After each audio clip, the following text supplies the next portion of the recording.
कर्म का फल तो भोगना पड़ेगा। एक दिन की बात है, जब संत महात्मा का सत्संग चल रहा था।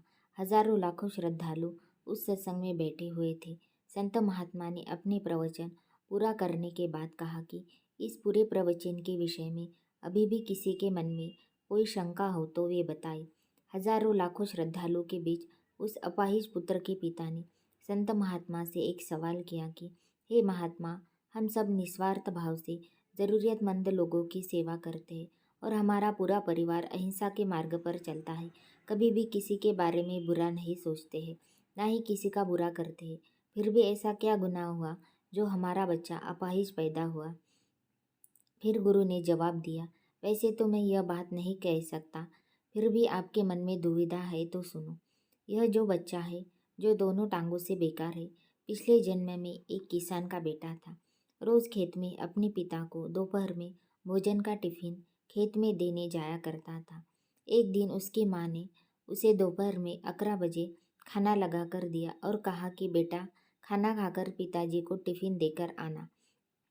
इसकी माँ ने खाना परोसकर थाली में रखा कि इतने में उसके किसी दोस्त ने आवाज़ लगाई तो यह खाना वही छोड़कर अपने दोस्त से बात करने बाहर चला गया।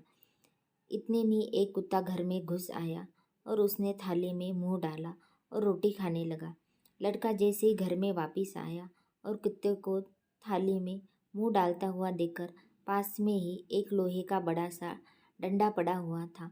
उसने यह भी नहीं सोचा कि खाना तो झूठा हो चुका है। बिना सोचे समझे उस कुत्ते की दोनों टांगों पर इतनी ज़ोर से लोहा का डंडा मारा कि वह कुत्ता अपनी ज़िंदगी में जब तक जिंदा रहा दोनों पैरों से बेकार होकर घसीटते घसीटते ज़िंदगी जिया और तड़प तड़प कर मर गया।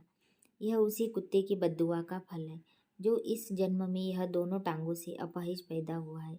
संत महात्मा ने कहा, पुत्र, इस संसार में इंसान को अपने कर्मों का फल भुगतना ही पड़ता है। इस जन्म में अगर किसी की टांग तोड़ी है तो स्वाभाविक है कि अगले जन्म में आपकी टांग टूटनी ही है। अगर आप किसी को नुकसान पहुंचाओगे तो आपका ही नुकसान होना ही है, इस जन्म में नहीं तो अगले जन्म में। इसलिए जो भी कर्म करो सोच समझ कर करो। आप अपने कर्मफल से नहीं बच सकते। आप जहाँ भी जाते हैं, जो कुछ भी करते हैं, आपके कर्म ही आपको शांतिपूर्वक देख रहे होते। किसी भी दिन आपको आपके कर्म का फल पृथ्वी पर वहन करना ही होता है। इसलिए हर समय उचित कर्म करना अनिवार्य है। भगवान श्री कृष्ण ने गीता में कर्म को प्रधानता देते हुए यहाँ तक स्पष्ट किया है कि व्यक्ति की यात्रा जहाँ से छूटती है, अगला जन्म वहीं से प्रारंभ होती है। जो प्रकृति के नियमों का पालन करता है वह परमात्मा के करीब है। लेकिन ध्यान रहे, यदि परमात्मा भी मनुष्य के रूप में अवतारित होता है तो हमारे उन सारे नियमों